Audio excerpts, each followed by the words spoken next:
Oh, Need a riding lawnmower, a John Deere, right?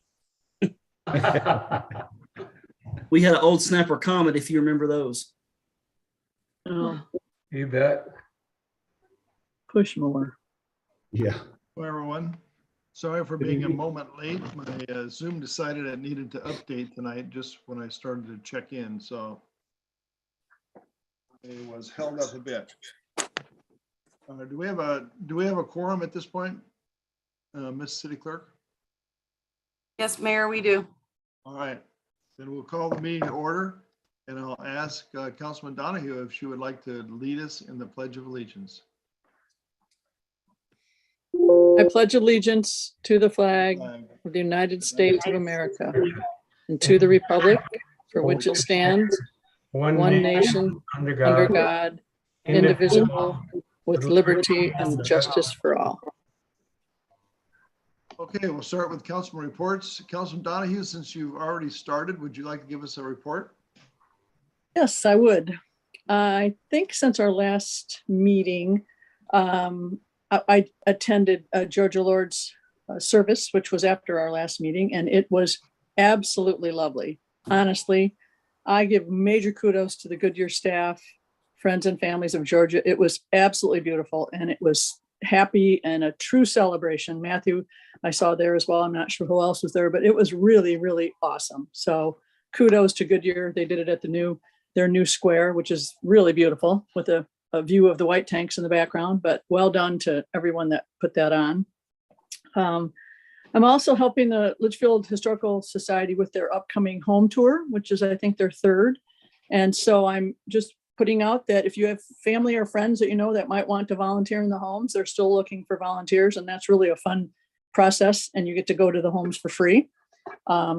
Anyway, there's I think 7 this year. And then the last thing is I serve on the Southwest Lending Closet for the city. And as you know, it's an all volunteer organization. So they have, some fundraising and money, but we needed some social media presence. So I've worked with Canyon View High School again in their program, and they've got these young kids that are helping put together an entire program for social media. And so I know we used them for a video a couple years ago, and I just want to encourage that as we move along in our Litchfield Square and utilize some of our local student talent, because these kids really know what they're doing. And honestly, it's as professional, I think, as I'd see in a marketing company. So that's going to be a fun partnership with the schools, and I encourage us to utilize them throughout this process, the city, as much as we can. That's all. All right, thank you. Mm-hmm. Councilman Brenner Watson.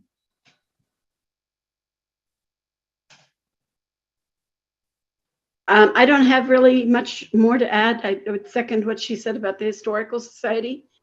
We definitely need help, and it's going to be a good event, so please attend. All right, Councilman Stossy. Just want to say thank you to staff for getting us our information on Friday. Really appreciate it. Made it a little bit easier for all of us. Councilman Romack. Thank you, Mr. Mayor. A couple of things. I've been blessed to be able to be home in the afternoons over the last few days, and I am enjoying Channel 11 that is showing the 2018 or 2019 State of the City message, and then right after that is Howdy Doody. Now, I think the city offers more than that. So I would like to encourage whoever is doing the programming or the scheduling or whatever you want to call it, that we try to drop Howdy Doody and get somebody, maybe the Long Ranger or something like that, instead of following the city meeting with Howdy Doody. So that's all I have.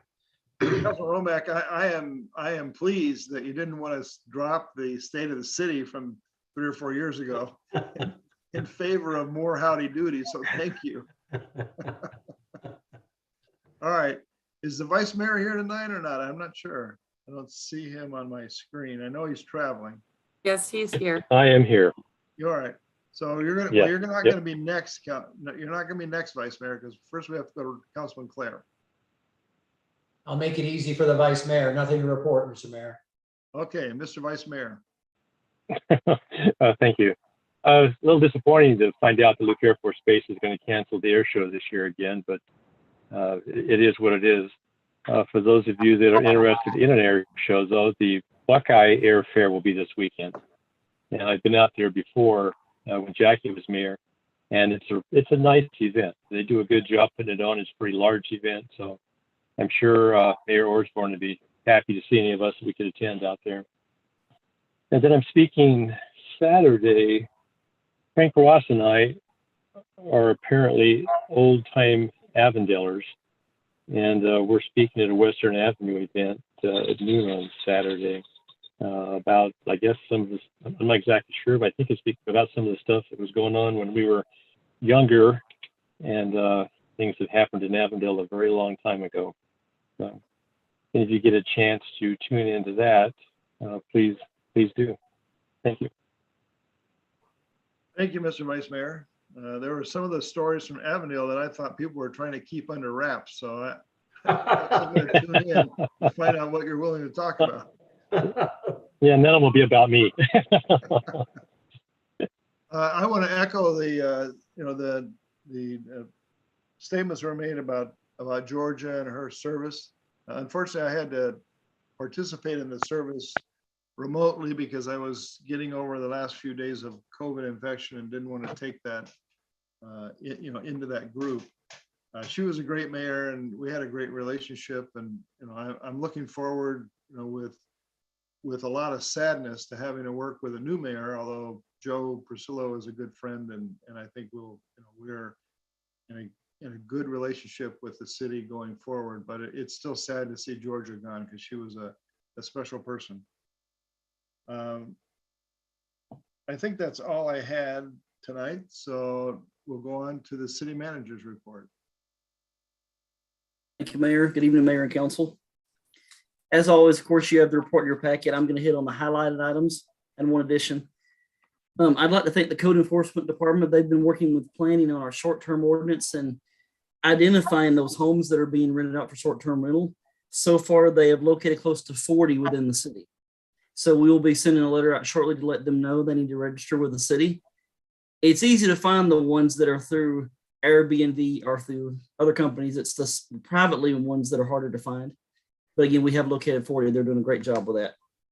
I'd also like to thank Scout Troop 90. If you notice, the orange trees on Old Litchfield have now been painted up to Bird Lane, and Public Works did a great job coordinating that. But thank you for the scouts and all the volunteers. I think that's a nice touch to drive down Old Litchfield Road and see the orange trees painted all the way down. Looks great. I'd like to welcome our new city engineer. He is on the call with us. We're actually going to have it on the agenda next month to welcome him as well as our new building official.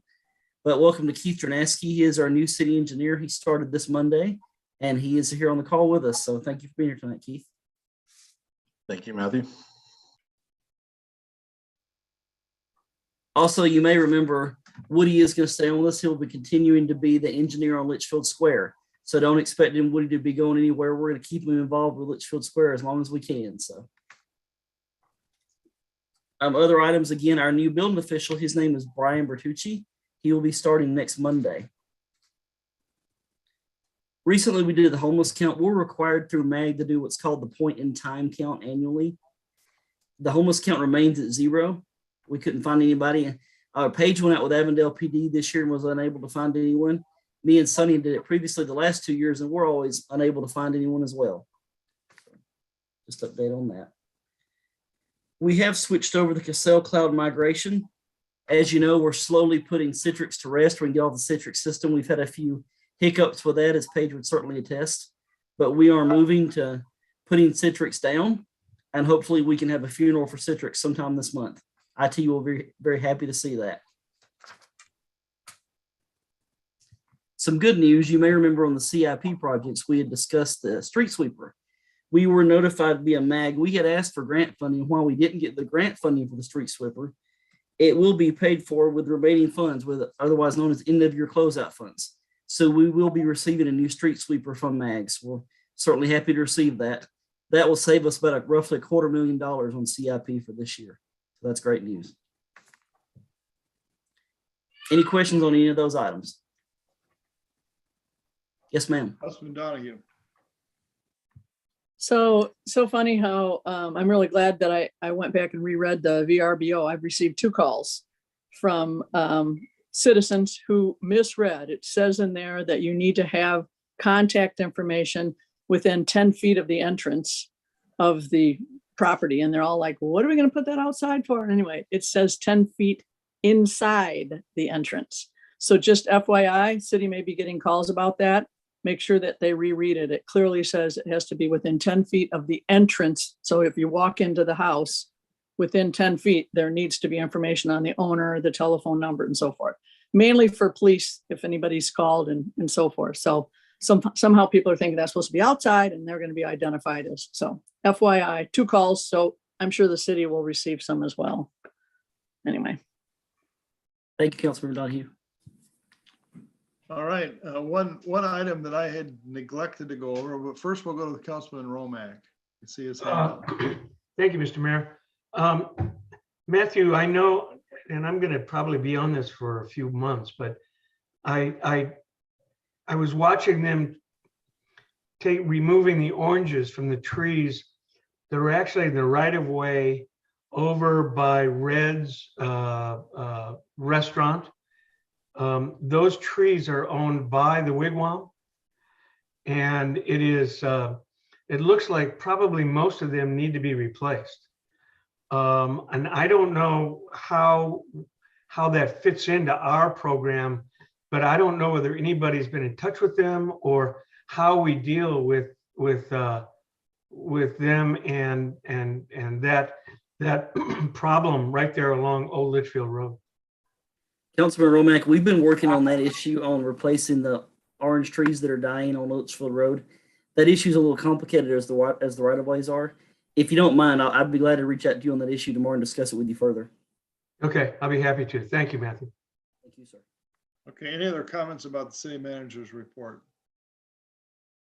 If not, there was one item that was left off of my mayor's report and also probably off the city manager's report.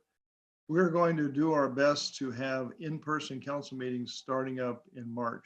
So just put it in the back of your mind that unless something happens that is devastating with COVID or that some other reason to prevent us from having in-person meetings, we're going to start those up with our normal meeting in March. It's also possible that we'll have a work study in March. And if that's the case, we're going to do our best to also notice that as an in-person meeting. In each of the cases, we are going to continue to have the ability for people to attend virtually. So if there's a reason that someone needs to attend these meetings in a virtual manner, you'll still be able to do that. But we're going to try to get back as much as we can to a business as normal within the way that our council works. So just a piece of information. With that, we'll go on to response to last meeting's call of the community. There was no request to speak. So there's no response. And Mr. City Clerk, I do not see anything indicating a request to speak at this call to the community. Is that correct? That is correct, Mayor. All right, so we'll go on then to the next item of business, which is, if I can get my agenda to turn. Certificates of appreciation. So we have certificates of appreciation that are in your council packet for all of the outgoing members of our IDA board. So there's a certificate for Michael Faith, Diane Landis, Todd Kinney, and John Wenslaw. The IDA board is something that's been around pretty much since the city, it wasn't since the city was formed, but it's been 25 or 30 years.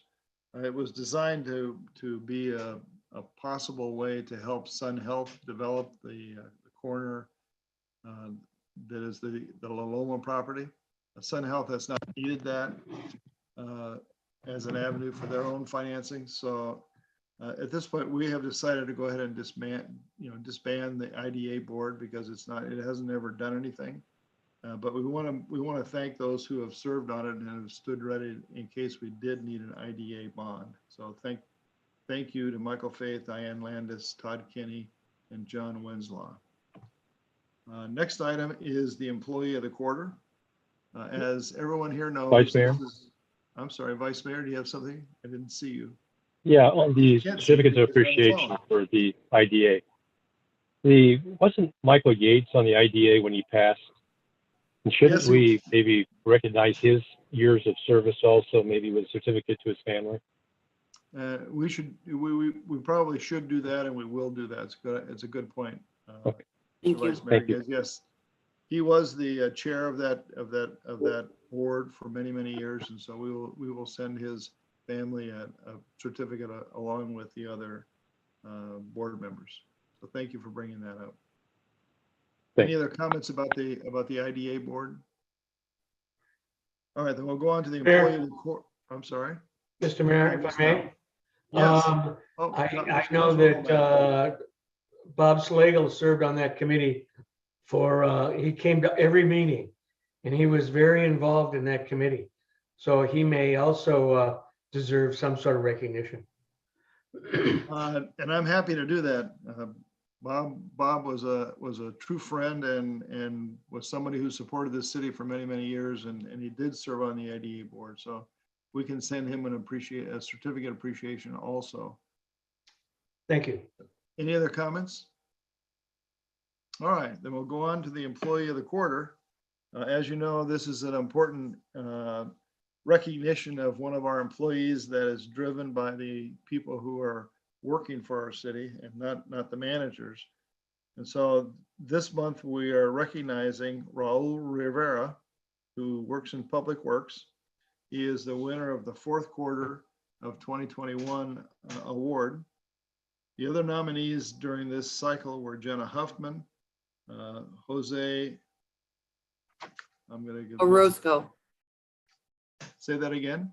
Orozco. Orozco. Thank you. And Efron Pacheco.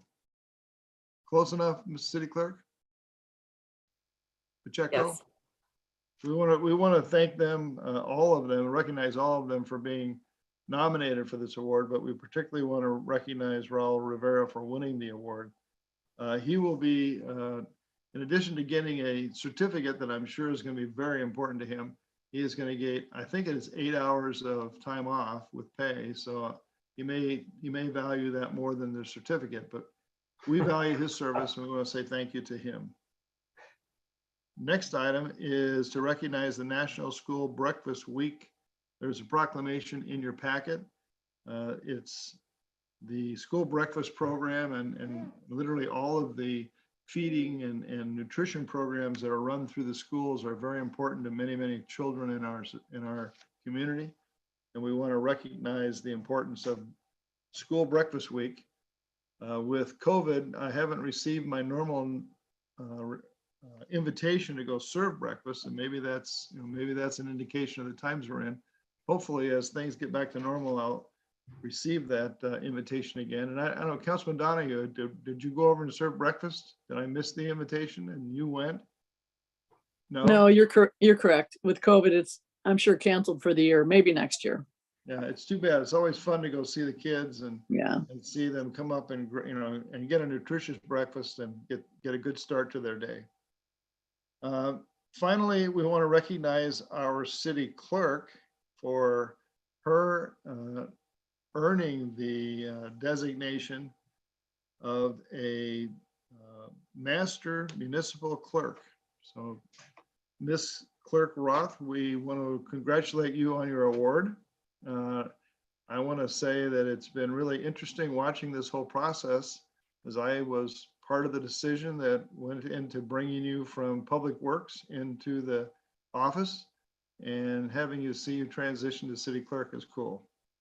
So thank you for a job well done, and congratulations on going through the schooling and the experience that you needed to earn this award. So thank you very much. Thank you, Mayor and Council. So that'll take us to our reports section. First report is Goodyear Fire Department. Did you Vice have- Mayor? I'm sorry, Vice Mayor, did you have something? Yes, I just want to say again to Terry also, congratulations. I mean, her loyalty to the city and the growth that she's gone through with the city have been fantastic to watch. And I think we're all very happy, and she should be very proud of herself, the ways, that she's gotten to this stage. It's just, she's done a phenomenal job. Thank you very much, Vice Mayor. It's been an honor serving. All right. It is a special moment, and many of the council who are newer council members don't remember all the things that we've gone through in some of the years, and it is cool to see that this has all worked out so well for Clerk Roth, and it's neat that she is now a master municipal clerk. All right, with that, we'll go on to the public safety report from the Goodyear Fire Department. It says we have Chief Cole, and I'm looking to see if I see him. Oh, there he is, Chief Cole. Thank you, Mr. Mayor. Can you hear me okay? Yes. Well, first of all, I'd just like to thank council for the kind words about Mayor Lord. We certainly mourn her passing, and very generous of you to make those nice comments about her celebration. For the month of January 2022, we had 78 total calls in Litchfield Park. 59 of those were emergency medical calls. 2 of them were fires. Looked up those fires. They're minor in nature, barbecue, problems with barbecues, both of them. The remaining calls were 7 good intent calls and 10 false alarm calls. As far as prevention activities in the Litchfield Park, we had 5 plan reviews, 3 construction permits, and 21 occupancy inspections, and 1 special event inspection. So the call volume is up, still up a little bit from previous year, but not quite as high as the year before. So I think we've seen kind of a plateau of call volume. We'll have to see where it trends from here, but I think we saw kind of a peak, certainly in our COVID responses over the course of that November, December time period. So that it may explain it. I believe calls per 1,000 were in Goodyear at about 10, and I believe the numbers I saw for Litchfield Park were 14. So that's the data I have for January 2022, and I'll be happy to entertain any questions you might have, sir, for the council. Questions from council or comments? Councilman Stossing, I'm sorry, Councilman Romack. Hey, Mr. Mayor. Chief, I have a question. You had mentioned a special events inspection. What does that mean? What does that entail? Councilman Romack, Mayor, typically the Fire Prevention Bureau will come in and just inspect the aspects of a special event that relate to the fire code.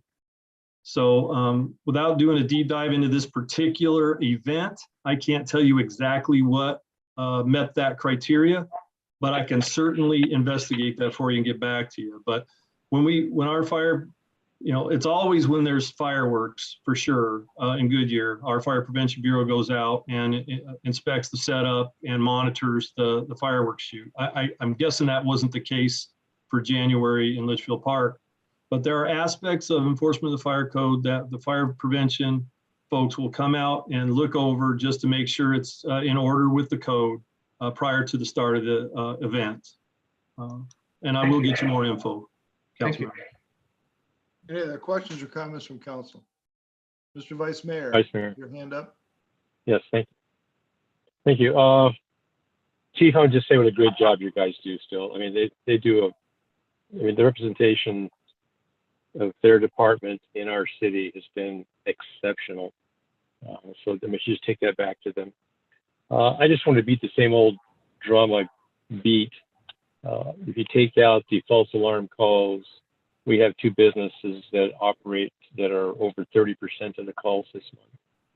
And I know we struggle with some of the policy decisions as to how much governmental support we should be supplying to business operations. And if they had an EMT or some sort of professional person on staff, this would be pushed back on to the business operations. But I just want to point that out. Just us old timers won't be around forever, and council members that continue on need to kind of keep an eye on what's going on with this and with future requests that come before the council. Thank you. Mr. Mayor, Mr. Vice Mayor, if I may, I did review the calls that you're referring to. At the Loloma addresses, there were 7 calls in the month of January, and those were all transported to hospitals. For the Las Cruces address, all but 2 of those were transports. There certainly are, those 2 calls are worth following up with staff. We do have a good relationship with the leadership over there, with the general manager over there, and I will direct my EMS chief to follow up on those 2 calls. I think out of the 11 calls at the Las Cruces address, 2 of those probably could have been mitigated in another way than a 911 response, just from looking at the information. So, but the balance of those, 9 of those calls were all transports to the hospital. So again, these things do go in peaks and valleys, but I think you're wise to keep an eye on them, and we'll keep relating with management over there, expressing our concerns for those ones that we think could be handled in a different manner. Vice Mayor. Yes, go ahead, Mr. Vice Mayor. Thank you. Just as a reminder to staff, in the January 19 meeting minutes reflect that the mayor asked the staff to review the prior Las Cruces zoning request to see if they're operating within the uses that we permitted. I know that there was some restrictions once upon a time, or at least representations that were made to the city as to the type of residents they were accepting. And I would hope the staff would look at that to make sure they are complying with any zoning requirements.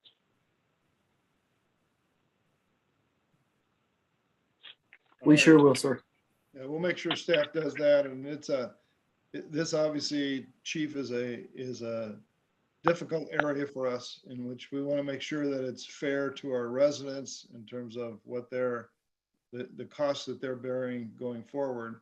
But we also want to understand that we want to be fair to these businesses that are serving a portion of our community that need services. So whatever your department can do to help us in this, we appreciate it.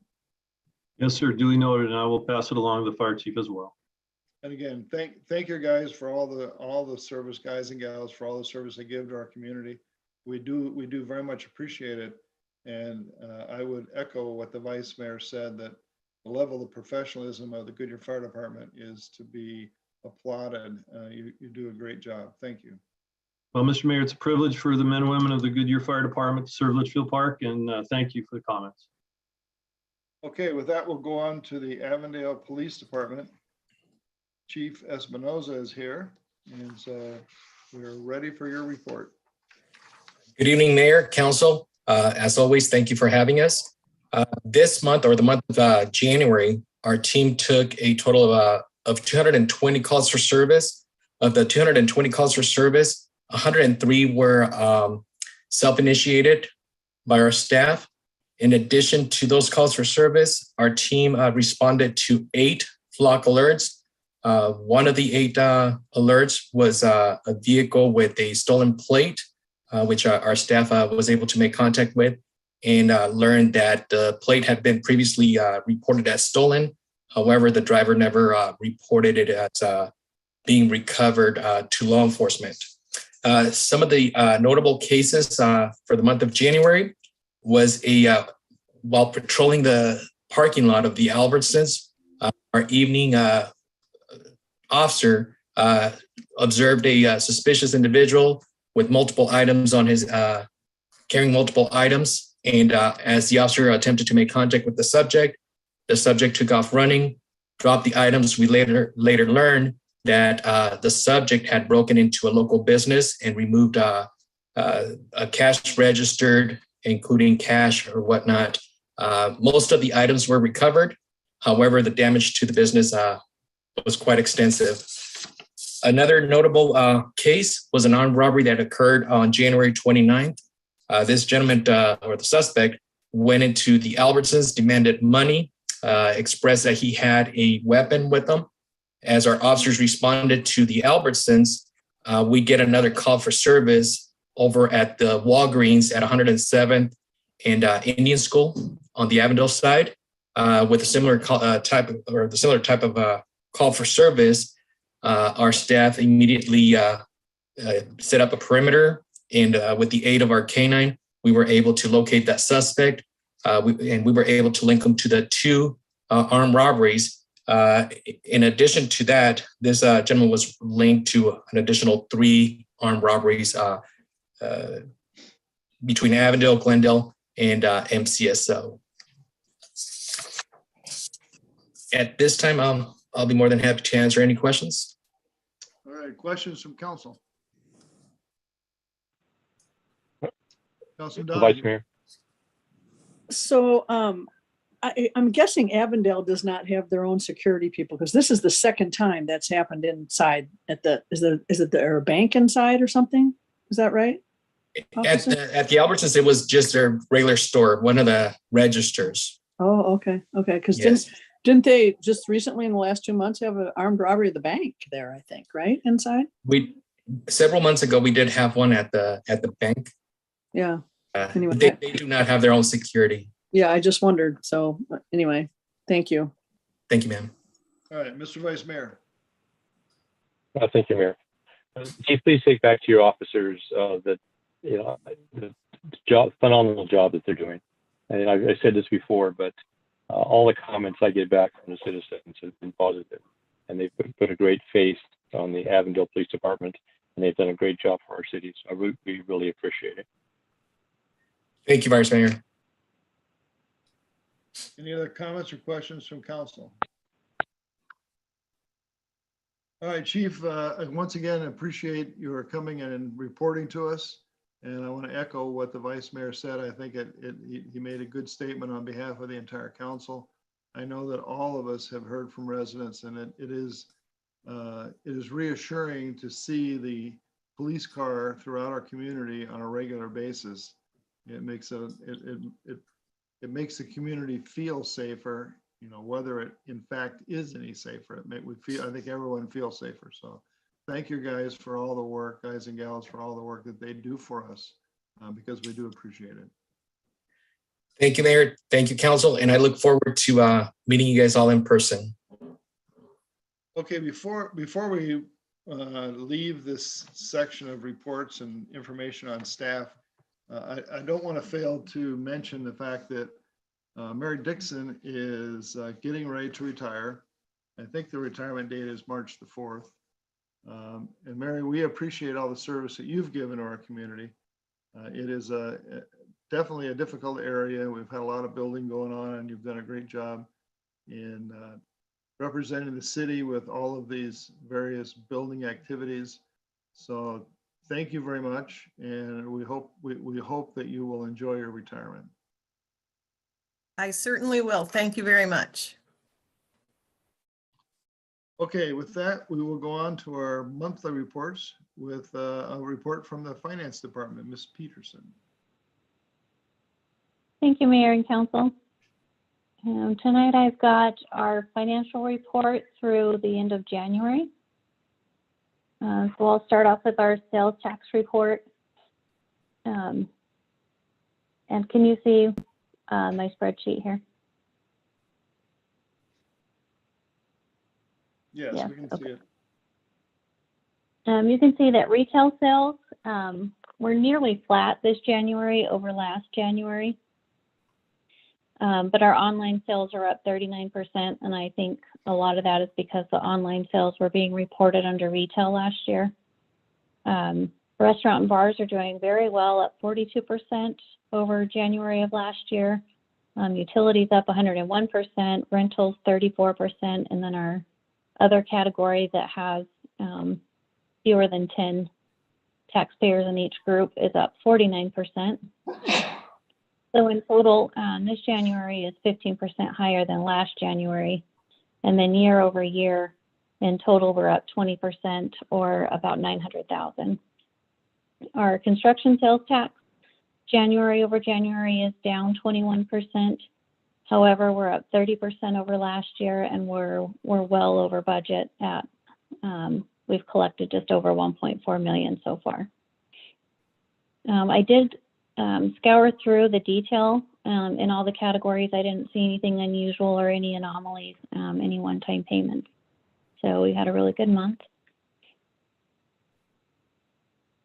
And for the full report, hold on one second. Just trying to make it a little bigger.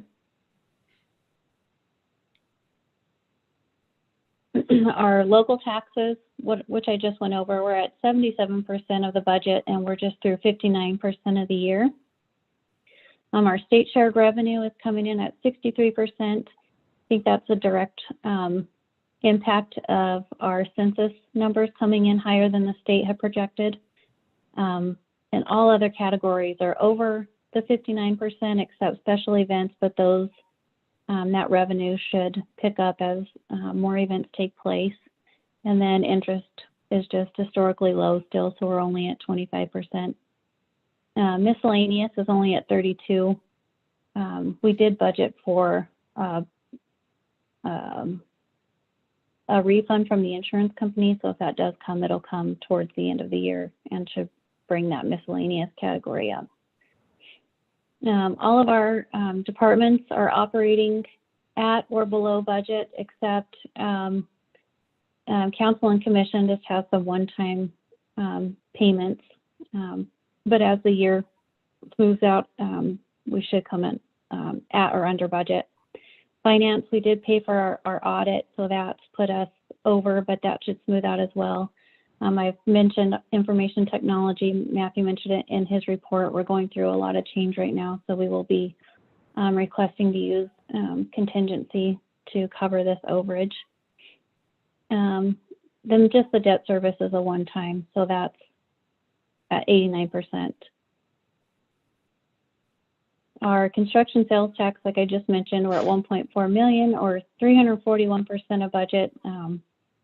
Obviously, the construction sales tax or construction activity is a lot higher than we had anticipated during the budget season. I think we were also a little gun shy over that refund we had to do. Our one-time ARPA funds are just over $1 million. So far on capital expenses, excluding, not including Litchfield Square, just under $1 million. And then our transfers out to the Litchfield Square capital fund are about 1.4 million. This is a net change in our fund balance of 2.3 million. And our beginning fund balance, we did make an adjustment to this after the audit was complete. Department of Revenue did finish their audit of the construction sales tax refund. And then our auditors went through this as well. And we did apply about 340,000 of that refund to prior years. So this number changed from 15.8 to 15.3. The rec services detail, I won't go through the detail, but it is in your packet, and I'm happy to answer any questions later if there are any. Same with special events. Our special revenue funds, our HERF fund is at 64%. I believe that's also a direct impact of our census numbers coming in higher than the state projected. So far, we've spent just under 100,000.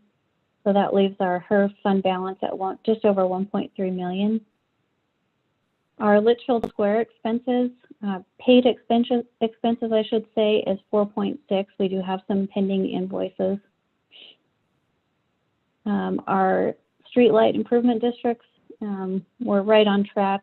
Our expenses are just over revenues, but we do keep a small reserve in this fund. So ending fund balance of just under 15,000. And our court enhancement fee, we've collected 2,500.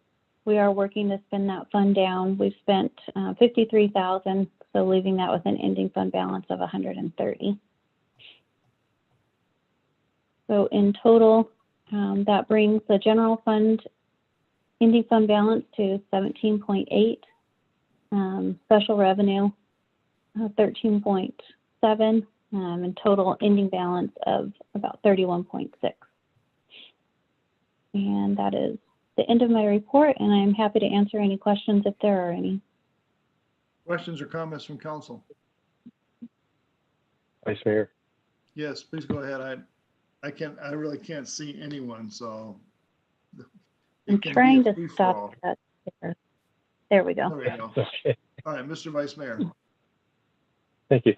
Paige, I think it's what you mentioned, and I thought I saw it somewhere in your report and I cannot find it, but that our receipts for what I believe is utility sales tax have more than doubled.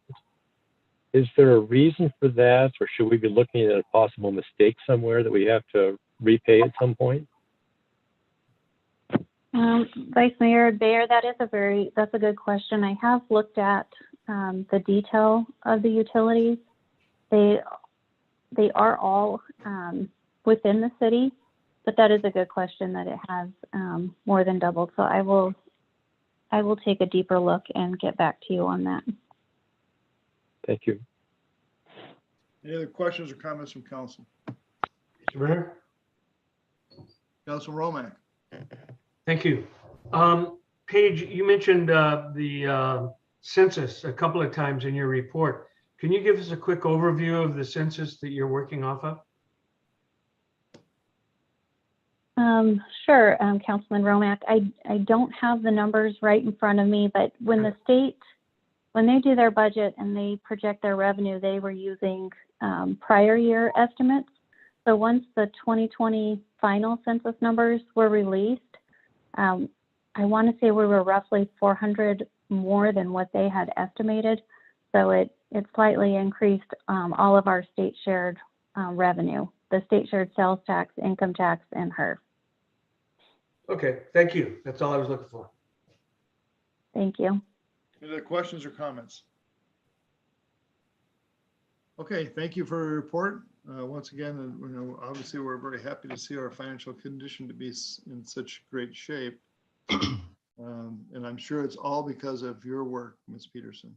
I'd love to take all that credit, but I'm not sure that I can, but thank you, Mayor. Okay. All right, next report is on Litchfield Square. Mr. Scouten. Thank you, Mr. Mayor, members of the council. Just a quick update on where we are with construction of the infrastructure. We currently have the water and sewer systems completed except for a couple of short lines in Honeysuckle Street, which we'll talk about later on the agenda tonight. The dry wells are currently being completed for the drainage system. We have the new APS installation underway in Litchfield Road. If you've driven by there, you've seen the large gray conduits. That is for the new APS service in Litchfield Road. We also have the electrical equipment pads under construction. Those are for the transformers and switch cabinets and so on that are a part of that service. One of Aiken Gardner's subcontractors is currently heavily involved in installing all the other dry utility conduits for power, telecommunications, gas, and so on. During the work in Litchfield Road, we uncovered 3 abandoned Cox communications lines. We didn't know at the time that they were discovered that they were abandoned. So we had to put in a blue stake order. Nobody claimed them, so we finally figured out it was Cox. Had Cox come out, and they finally took ownership of those and said that yes, they are abandoned. That cost us some time because we didn't find them all 3 at once. We found them over, a period of a few weeks, and it takes time for that process. So we've lost some time in our schedule because of these abandoned utilities that we keep running into. The phase 2 paving plans for all of the streets south of Village Parkway are at about 90% complete. So we're wrapping those up. We're also in the process of reviewing the comprehensive sign package for Litchfield Square. This involves all of the signage, the monument signage, all the way down to street signs. And once we get through that review, we'll be preparing that submittal for the DRB, the Design Review Board, and ultimately bringing it to council for approval. And lastly, we're pretty excited that we've got our group of consultants that's been working on the amphitheater design, including the shade structure, the stage, lighting, and sound systems for that. Is all going to come together in a presentation to city staff on February 25th.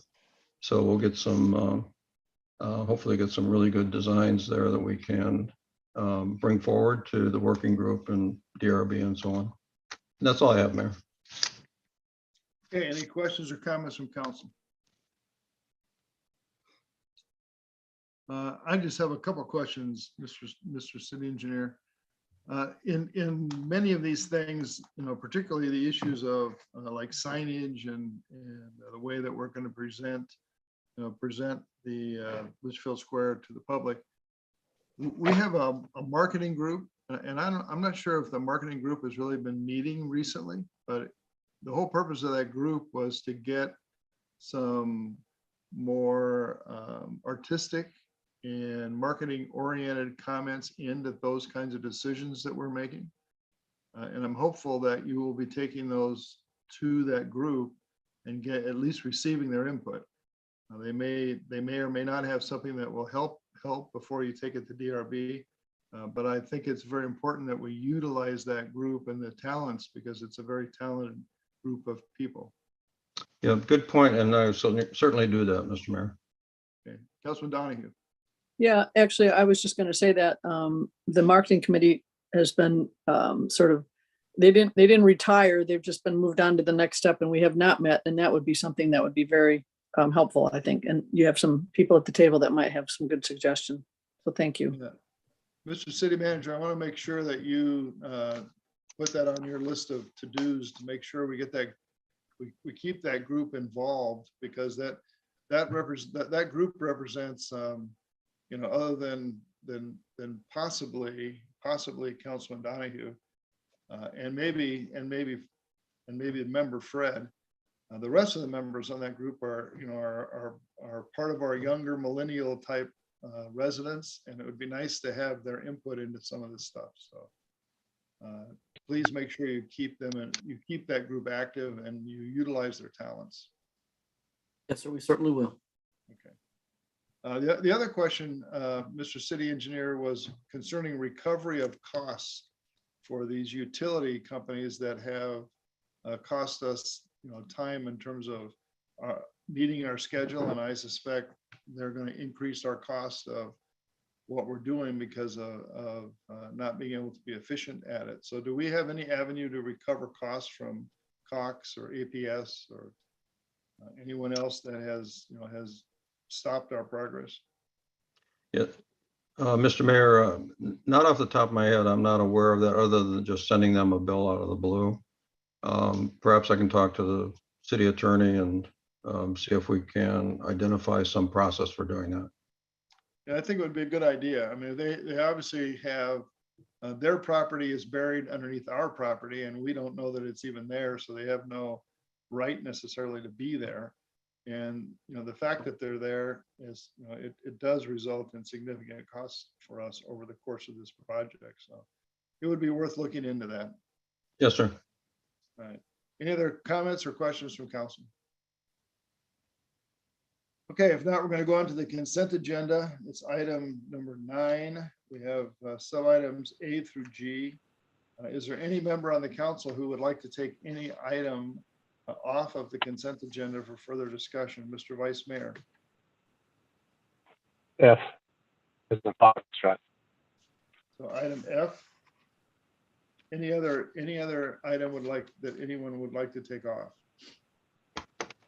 If not, is there a motion to adopt consent agenda items A through E and item G?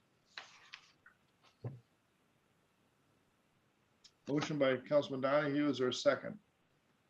Second by Councilman Romack. All those in favor, please say aye. Aye. Any opposed? All right, consent agenda items A through E and G are adopted as presented. For item number F, Mr. Vice Mayor, what would you like more information on?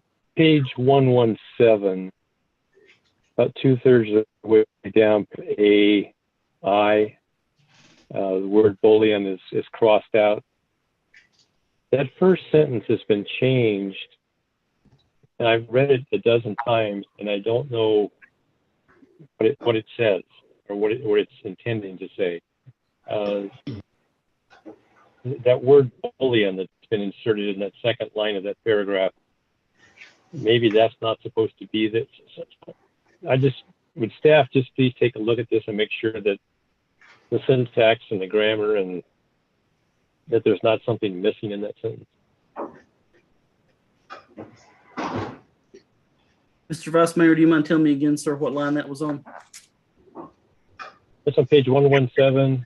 It looks like 3AI.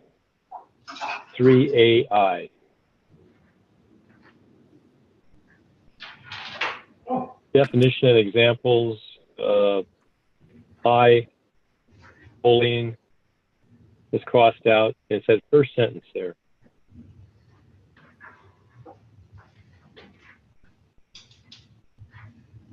I believe that's 3A1. 3A1, 3AI, 3A, whatever you want to call it. Yeah, it is 1. You're right. Roman numeral 1. Okay. Section 3A1, we'll be glad to look at the wording on that one, sir. Okay. Yeah. Other than that, I have no problem with it. I think I know what it's trying to say, but when you do intend to discipline an employee over this issue, we want this to be clear. Yes, sir. All right, so this is an item that we can bring back next at our next meeting. Yes, Mr. City Manager. Be glad to, sir. All right, so we'll take item number F, and this is the city council, city attorney. Do we need to table this, or just what do we need? How do we need to deal with this item? Yeah, if we could have just a motion to table it, and tabling it has the effect of bringing it back at the next regular meeting. All right, is there a motion from council to table item 9F on personnel policy so that we can have further work done on the definition of bullying? Mr. Mayor, Yes, Councilman. is it possible to, if we're only worried about syntax, is it possible to approve it or give the staff the ability to get this approved with the syntax correction? Typically we try not to do that in council where we're making, editorial changes to wording. So we have time to think about it and look through the wording itself to make sure it's correct. If you'd like to make a motion, you're certainly welcome to do that, but just as a matter of the way that we approach things, it's typically, I think, better if we send it back to staff and let them correct it and bring it back so that when we read it, it makes sense. Unless the staff needs this change immediately, but I'm not aware of any issues that are ongoing where this is something that we need today. So it's something no problem, we're sir. planning for the future. So is there a motion to table item 9F? Moved by Councilman Donahue, seconded by Councilman Brainerd Watson. Yes? Yep. Yes, sir. All right. Any further discussion concerning this issue? If not, all those in favor of tabling 9F, please signify by saying aye. Aye. Any opposed? Aye. Okay, so that item will come back to us next month. Now we move on to our normal business section. Item number 10A. We're going to table 10A, and I'd like to get a motion to do that. We need to have some further work done on this before it can come to council. So is there a motion to table item 10A? So moved by Brainerd. Second. Moved by Councilman Brainerd Watson, a second by Councilman Clare. Any further discussion? All those in favor of Vice tabling Mayor. 10? Vice Mayor, please. Yeah, just a quick question. As I look through this, it looks like and maybe this is what you're trying to correct. The deadline for putting the sign, the first day you can put up the signs is a week or two before the signed elections signatures have to be turned in to even qualify for the ballot. So you can put up signs and then never even qualify. Is that what you're trying to look at and fix? I'm going to let staff comment on the reason we need for this table. Actually, Vice Mayor, this is a change in statute for the allowable time to place and remove. They've extended the time from 60 days to 71 days prior to the primary and general. And the removal time has been changed to 15 days. Our code obviously says 60 and 30. So we just need to update those numbers. But that's what this ordinance was intended to do, the way it's been changed now, right? Correct. Mr. Vice Mayor, sir, the reason we're tabling this issue is not because of the wording. It's because it has to go through P&Z because it's a zoning change and also requires a public hearing. That's why we're tabling it this time. We expect to come back I'm sorry. Okay. We expect to come back for first reading in April, sir. Got it. Okay. So, but I mean, we're still going to be in a situation where people can put up all kinds of election signs 2 weeks before they even qualify to be in the election. That is correct, sir. But that's an Okay. issue with state statute. Yeah. Okay. Well, we can make our legislatures for that. Thank you. Okay, so is there, I think we have a motion. It was made by, I'm gonna have to guess now. City Clerk, there is a motion before the table? Yes, Councilmember Brainerd Watson moved. Councilmember Clare seconded. Okay. So any further discussion on the motion? Vice Mayor, your square is lit up, but I'm assuming you have nothing more to say? No, I've nothing to say. No, thanks. Okay. All those in favor of the motion to table item 10A, please signify by saying aye. Aye. Aye. Any Aye. opposed? Okay, so that item is tabled. It'll come back and when it's appropriate after the hearings and notices that have to go through P&Z. Next item is adoption of an ordinance 22-255 on flood damage prevention. Mr. Scouten. Thank you, Mr. Mayor, members of the council. You saw this ordinance introduced at your last meeting, so I'll just hit the highlights. This amends our code to provide for minimum standards and requirements for underground retention for single site user projects. These are typically commercial projects. We currently have 8 projects, 8 developments in the city that have underground retention. We've got at least 2 more on the way, including Litchfield Square. The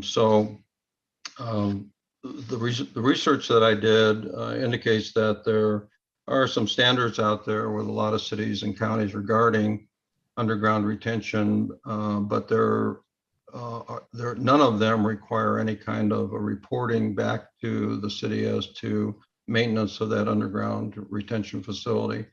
So it has kind of out of sight, out of mind issues. And as it fills up with silt and other materials in the underground tanks, it can reduce their ability to store the stormwater on site and thus moves stormwater downstream to other properties. So this amendment to the code requires that the owner of an underground retention facility submit a report to the city once every 5 years that indicates, that certifies that the underground retention facility has been cleaned, the dry wells have been cleaned and inspected, and the report would indicate what was found, and especially any deleterious materials, any fluids that shouldn't be there. And it helps give us peace of mind that they're properly maintaining their stormwater retention facilities. Thank you. Okay, any questions for council? Councilman Romack. Thank you, Mr. Mayor. Would this apply to residential or is this strictly commercial? And is it just a retention or is it dry well? Councilmember Romack, it is the underground storage and the dry wells. So, underground storage doesn't do you much good if the dry wells are not clean and can therefore percolate the water back into the ground. This would apply to residential probably only in the case of multifamily, where you had one owner, like apartments, that would be considered a commercial development. Most residential developments that I'm aware of are still required, and we would still require them to use surface retention because they have an adequate amount of land. In the case of commercial developments, we want to encourage more tax generation building on the site. So that's the reason we allow underground retention. If I may, Mr. Mayor. Yes. Woody, are you going to be available this coming week? Because I'm looking at doing a dry well in a residence, and I need to be sure that I've got all my boxes checked. Yes, Keith and I will both be available coming week. You didn't introduce Keith. Matthew did earlier. He's that handsome guy over there with the striped shirt on. Okay, thank you. You're welcome. We're gonna welcome Keith at our next meeting, but now you'll have an opportunity to meet with him as an interested builder in the community, and you can give us your input on how Keith handles your requests. Depends on the answer.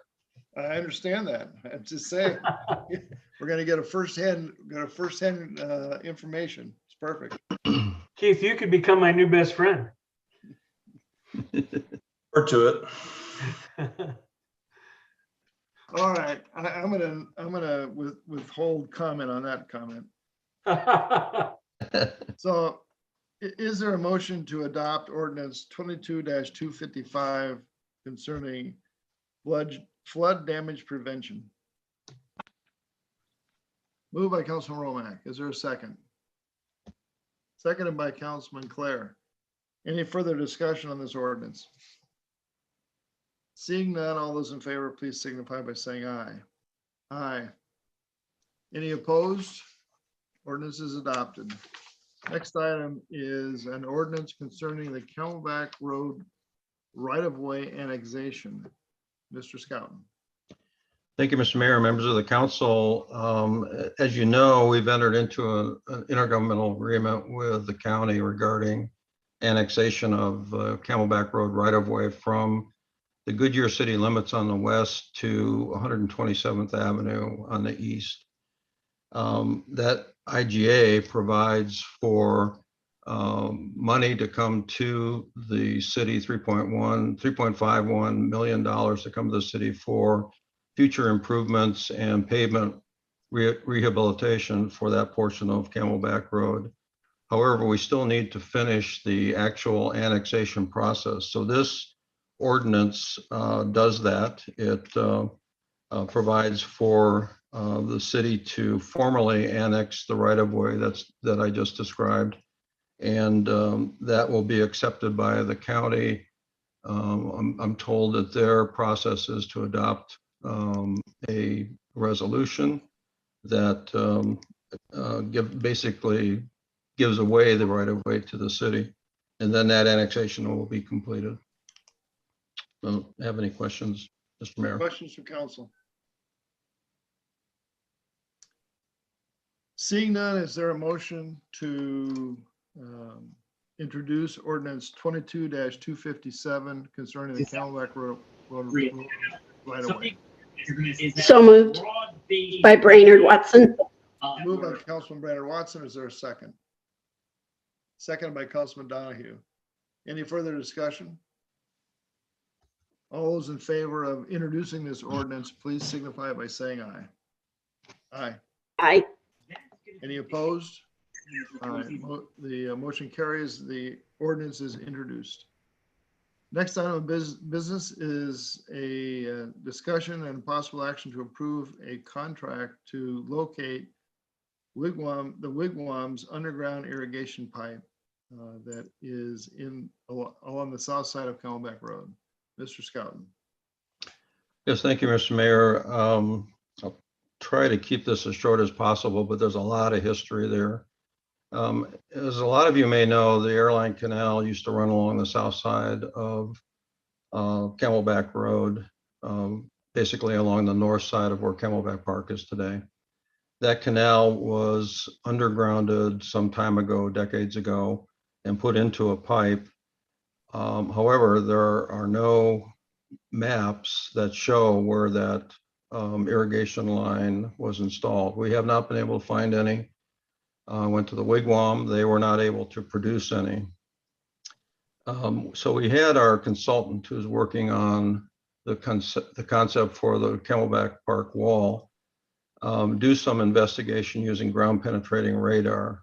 We were able to find generally where this pipe is located and where it turns to the southwest and goes towards the golf course. So we have an above ground structure on both ends of that. We've used ground penetrating radar, and we tried to do some potholing to actually get to the top of the pipe and figure out exactly where it is and how deep it is. However, when we did that, we ran into a lot of broken concrete where we thought the pipe would be. And that makes sense because if you're getting rid of a concrete lined canal and putting a pipe in its place, easy way to get rid of all that broken concrete from the canal is to throw it on top of the pipe and bury it.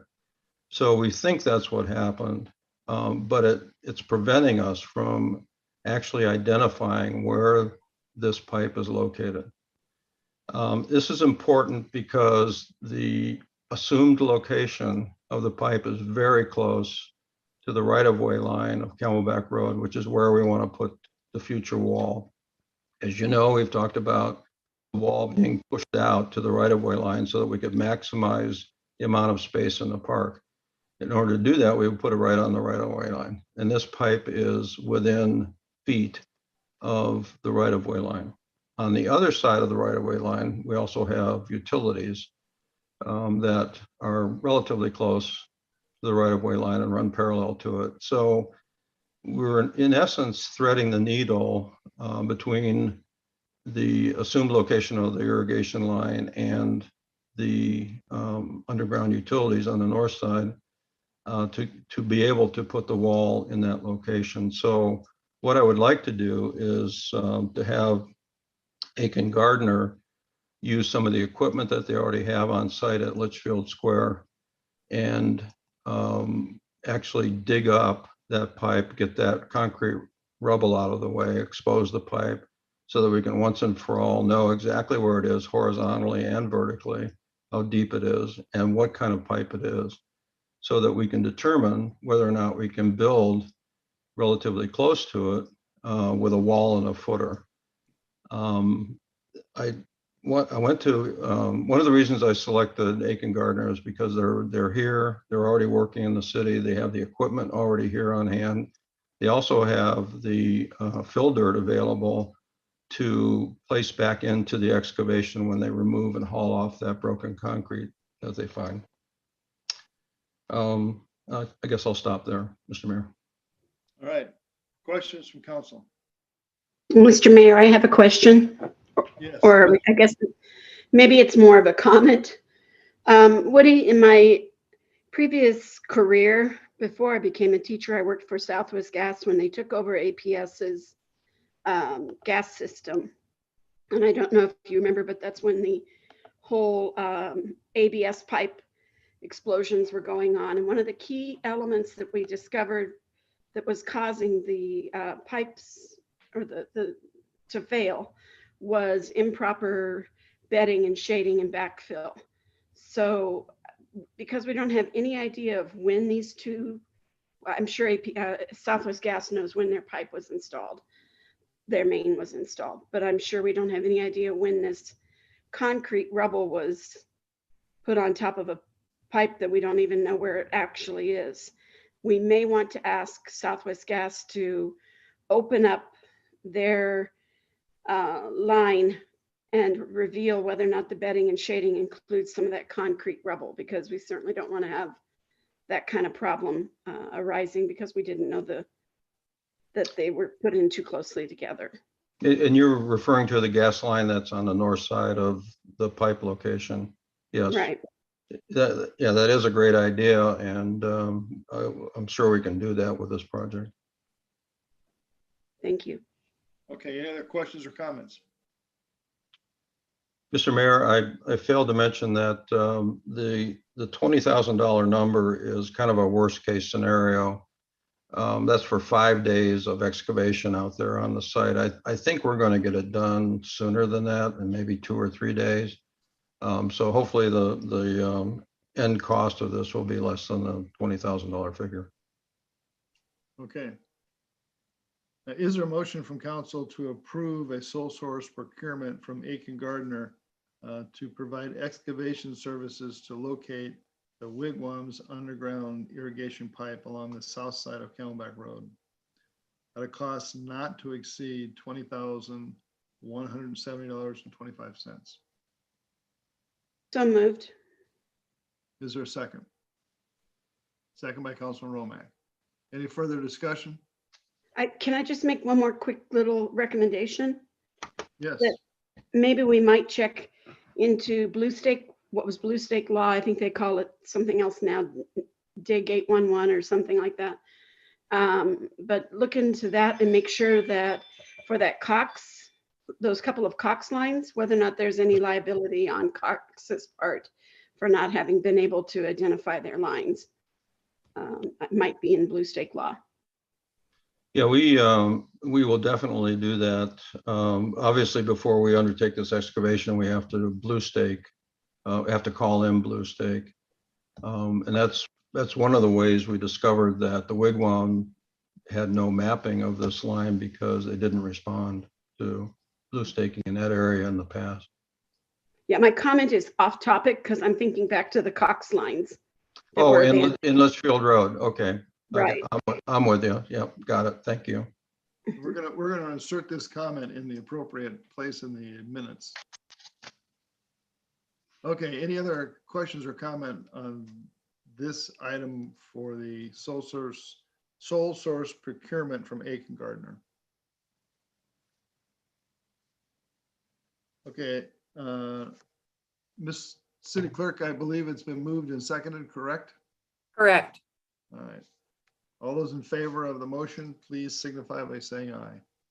Aye. Any opposed? All right, motion carries. Final item on tonight's business is the addendum to a line extension agreement with Liberty Utilities. Mr. Scouten.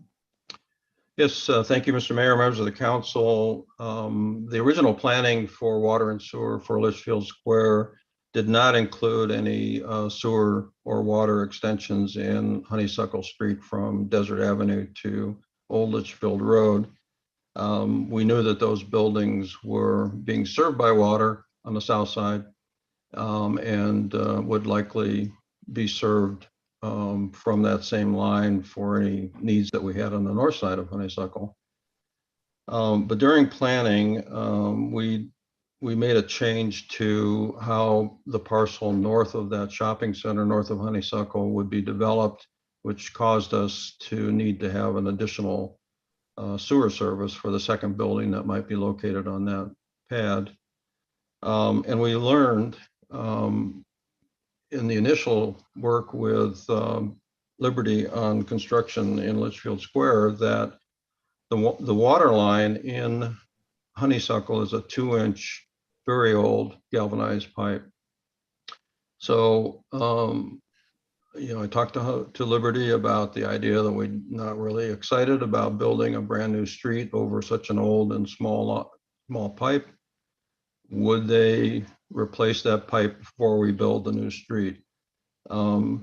They indicated that it might be quite a long time before they could get around to it. So I made the decision that we don't have that kind of time with respect to finishing Litchfield Square. So I authorized EPS to design the water and sewer extensions, and they're nearing completion. And we're adding them now into the line extension agreements that we previously entered into with Liberty for the water and sewer facilities. Questions to council?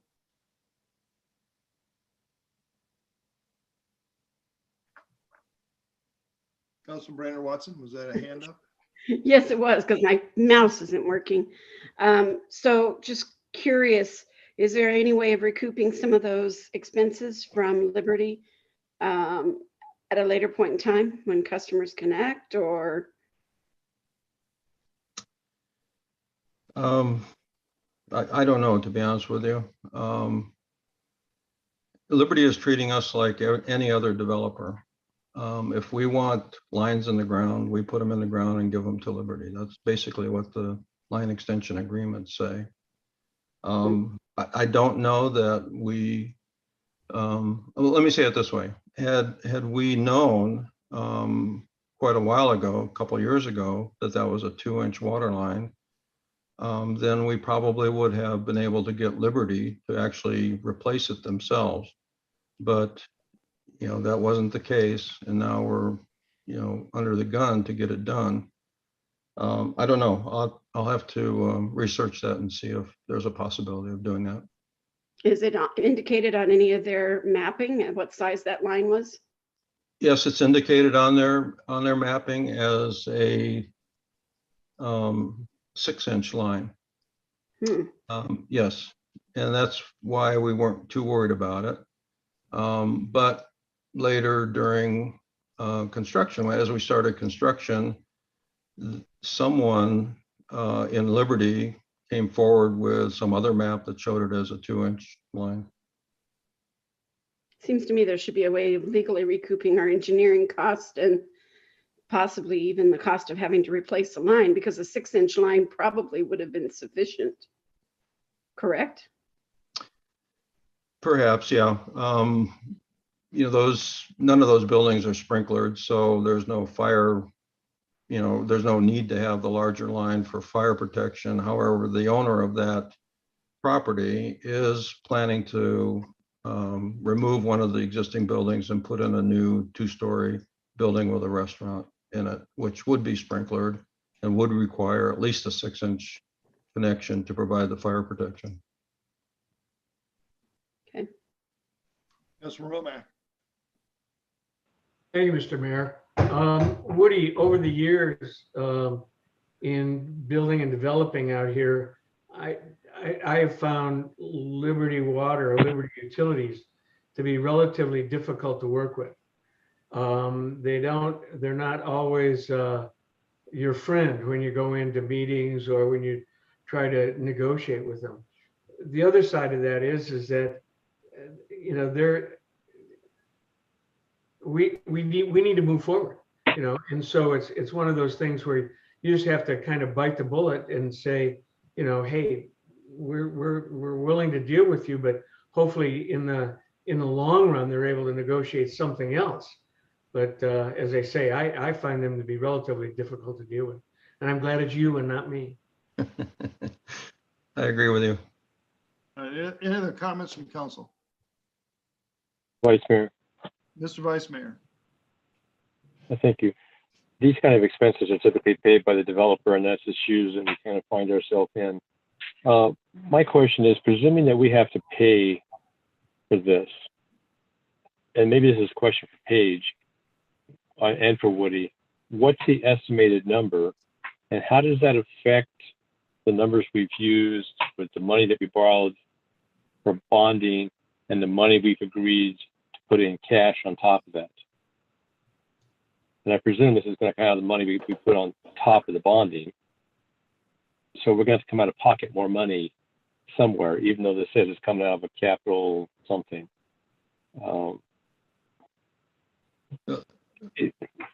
are the economics of this, I guess? Yeah, Mr. Vice Mayor, when I put together the original cost estimate for this project, I knew that we would run into these kind of things, not this one particular, but that there were going to be a lot of unknowns in this older downtown part of the city. So I did build a hefty contingency fund in that number. We're already using some of it, but the cost of this water line could come out of that contingency. So I guess the answer to your question is that I think we have it covered in the $26 million figure. And if we use up all the contingency and other contingencies, what is this number? I'm sorry, I didn't understand that. Well, presumably use up all the contingencies on other contingencies, and this has to come with additional cash. Worst case scenario, how much are we talking about here? Is it a couple $100,000? Is it $1 million? What kind of range are we in? Yeah, this water line wouldn't be more than $200,000. Okay, thank you. Any further comments or questions from council? If not, is there a motion to approve an addendum to the water line extension agreement and an addendum to the sewer line extension agreement with Liberty Utilities for the purpose of providing additional water and sewer infrastructure along Honeysuckle alignment, the Honeysuckle Question? alignment? Yes, Mr. Vice Mayor. Mayor, one more question. Uh-huh. It's typical with these extension agreements to have some kind of reimbursement by people to be paid by people who hook into them. Liberty is going to charge some kind of fees of some sort to hook into this line. Have we looked into us getting some portion of that fee or having them add the fee to get reimbursed to us? Yes, Mr. Vice Mayor, both the water and the sewer line extension agreements include a reimbursement clause. And I can't remember the exact terms, but I can tell you that they're different. One is 5% for 20 years, and the other is 10% for 10 years. And I'm not sure why they're different, but the cost of this line will be built into that potential reimbursement. Okay, thank you. Okay, any further comments? All right, is there a motion to approve the addendum to the water line extension agreement and to the sewer line extension agreement with Liberty Utilities for the purpose of providing additional water and sewer infrastructure for the Litchfield Square project? So moved. Moved by Councilman Brainerd Watson, seconded by Councilman Romack. Any further discussion? All those in favor, please say aye. Aye. Aye. Any opposed? All right, the motion carries. The action is approved. Now we do have a need for an executive session. Item number 11 under B, C, and D. Is there a motion to go into executive session? Moved by Councilman Clare, second by Councilman Donahue. Yes. Councilman Donahue, was your hand up to second? Yes. Okay. All those in favor of going into executive session under item 11, B, C, and D, please signify by saying aye. Aye. Any opposed? Okay, we're going to go into executive session. So all of the members of the public are, we're sorry, but you're going to have to leave. When we get back from executive session, we have no further business to conduct. So the only thing that will happen is we will have a motion to adjourn. You're welcome to stay and see us adjourn, but that will be the only thing that we're going to do after the executive session.